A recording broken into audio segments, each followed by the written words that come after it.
Hey, what's up with it, man? It's the White Boy at the radio, man.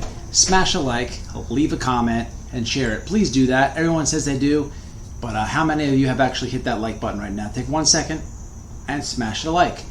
And listen, man, it doesn't cost nothing to share it. And if you haven't subscribed, what's your loss?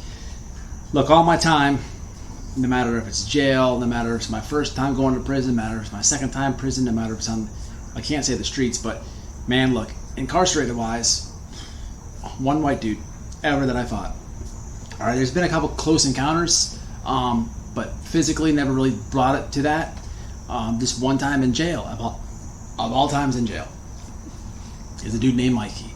Okay, now when I got into this pod, this dude,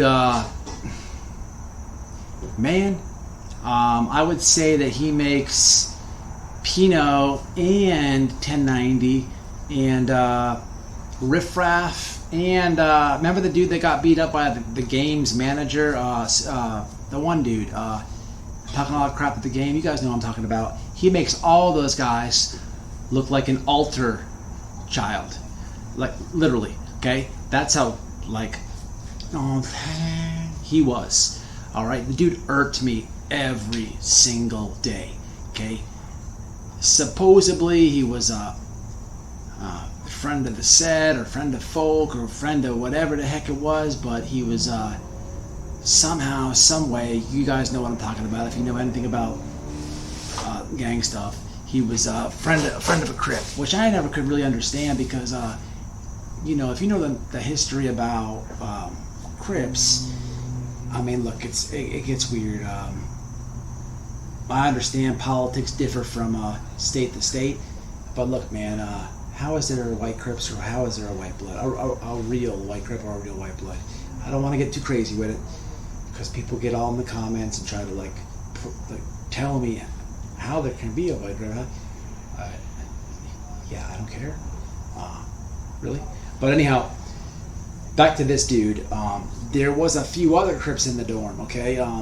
But hey, look, one thing about jail is, just because you have, you know, some status in the dorm, that doesn't mean nothing.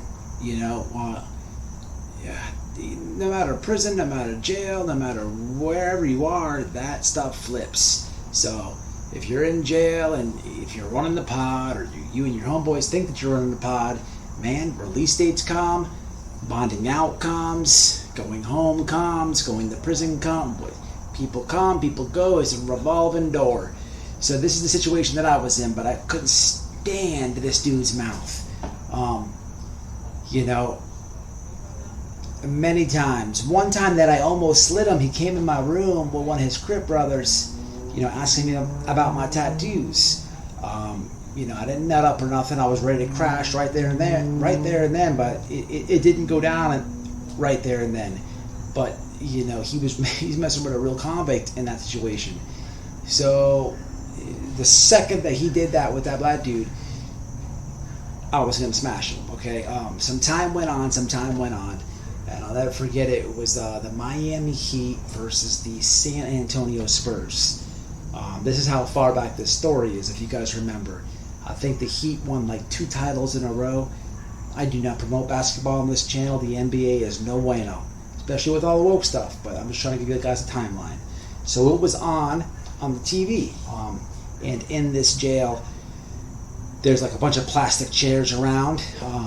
So you know, you put the plastic chairs where you want to see the TV. We had lined them up. I put my little tumbler or whatever it was on my chair. Hey, look, it was what it was. It was my called seat. So I'm sitting in my called seat, and it was in the row. It was my buddy Donnie, who's doing a 25-year bid right now for selling blues. He's here. It was my buddy Big E. It's like 260-pound black dude. Real cool. He's cool with white dudes, man. Not racist at all. Matter of fact, he liked dudes that had bolts on them and swastikas with them. Look, Big E's hustle, man, was the dude could bump, man, and his thing was everybody fights head up. He was like not on anybody jumping anybody. It could have been 5 white dudes jumping on a black dude, he wouldn't let that fly. It could have been 5 black dudes jumping on a white dude, he wouldn't let that fly. It's a perfect dude, the perfect neutral person to have, and there'll be videos about him at some point. He's in the other seat, and then there's me, and there's another dude who was like I guess you could say he was like the dorm law clerk, or if you wanted to bring a case to him, he was that dude. So he always had money. I didn't gamble on sports. At this point in time, I was rooting for Miami because hey, like I'm a Florida dude. But I do not. I denounce LeBron on this channel. But hey, look, I'm just telling the timeline. So the dude in the second row, it's a couple other black dudes. There's 2 Crips behind me, and then there's the white dude, Mikey. He's I'm laying back in this plastic chair, just almost like this, watching the game, and he's got his foot on the back of my chair, and he's like as like there's an alley-oop or a dunk, he's like kicking it. So I turn around, I'm like, hey bro, stop doing that. And hey, look, we had some words, and man, he kicked it again. And I said, hey man, get there. That's all I said. And he was like, what you talking about? What you talking about? And then, he's in front of his gang people, and his head got to him. He's just like, man, you ain't saying nothing. You ain't saying nothing. I'm like, all right, beat me there. Don't meet me there. I ran up the steps, ran in the cell, do my setup. I'm gonna paint this dude. And man, so here he comes. This moron flapped up the steps in his shower slides. He's a little short dude. Okay. At the time, I'm probably like 210. But I had got a jail workout pretty good. I haven't got the court yet, but I'm on my way there, and I'm on my way to prison at this point, and I'm in the cell, and he's selling out the whole time. Man, that's the worst thing you can do. You don't know the next man's wind. If it's go time, man, the only time you should be talking crap is if you're mounted on somebody and you're able to talk crap. Otherwise, reserve your wind for everything. You're about to go to war.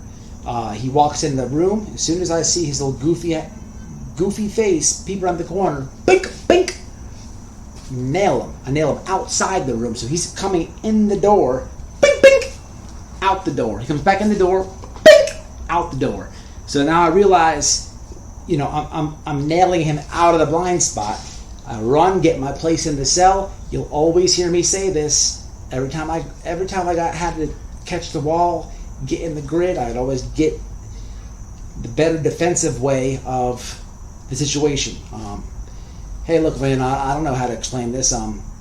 Every blind spot, every cell, there's going to be a toilet or some bunk beds. You don't want your back to the toilet. You don't want your back to the bunk beds, because if you do a little wrestling, if the dude shoots on me and my back's to the bunk beds, and he gets around my stomach and bull rushes forward and then tries to slam me, my head's going to hit the bunk bed. So I always took the other side of that stuff, leaving the other person to have that. Okay, so I hit him outside the cell. He comes back in the cell, and man, he's with the gangster rah-rah, and man, I hit him hard, so hard in the mouth, to where his lip hit his teeth. Didn't knock any teeth out, didn't knock him out, but man, didn't need to, because when it was all said and done, when the dudes went and broke it up, dude didn't hit me one time. Flawless with it. But man, I busted him in his mouth, man, and he was one white dude with the this and that, and man, he was all gangstered out. He thought he was a Crip, man. Check Team Whitey off on that one too, man.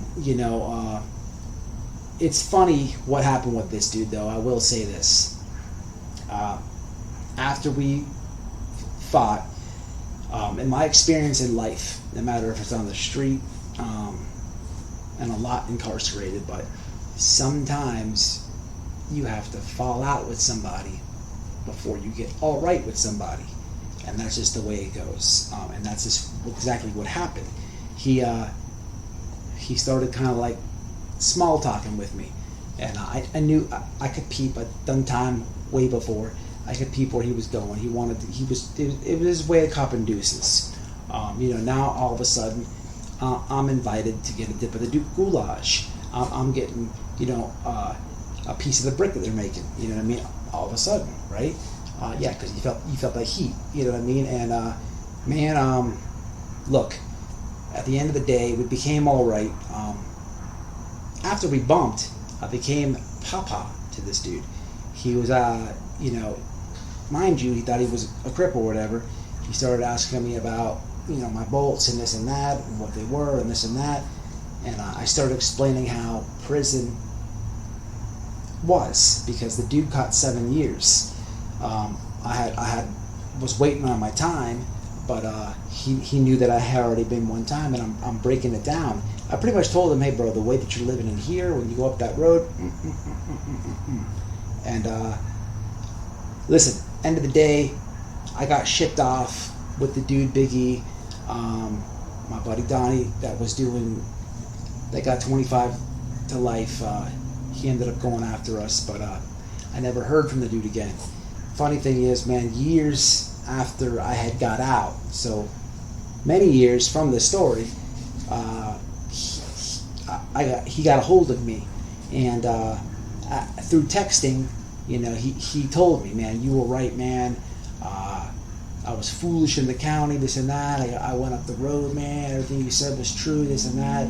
So look, man, I was papa once again. Hey, listen, I can't put all the lockers under my bunk. I can't be everybody's papa when it comes to chain game, but damn it, I've done it a lot of times. But look, man, that's the only white dude I ever bumped. Every other incident, in the catalog of videos that I have on my channel, it's always been black guys, man. Not to say that when I was inside doing a lot of years, I hadn't got into it with other white dudes, but man, physically bringing it to that level, no, I honestly can't say that was the only one that I ever fought, man. And hey, look, man, it is what it is. Sometimes you gotta do whatever you gotta do. The politics are different here in Florida. You always hear me saying that. It's crazy. Thank God I'll never do time again. Ain't no way in heck. But hey, look, join the members, smash the like, share the video, leave a comment, tell me how you think about it. And as I always say, stay out, stay safe, and stay solid, man. And make sure you do that. Until the next one, y'all. Stay safe, man.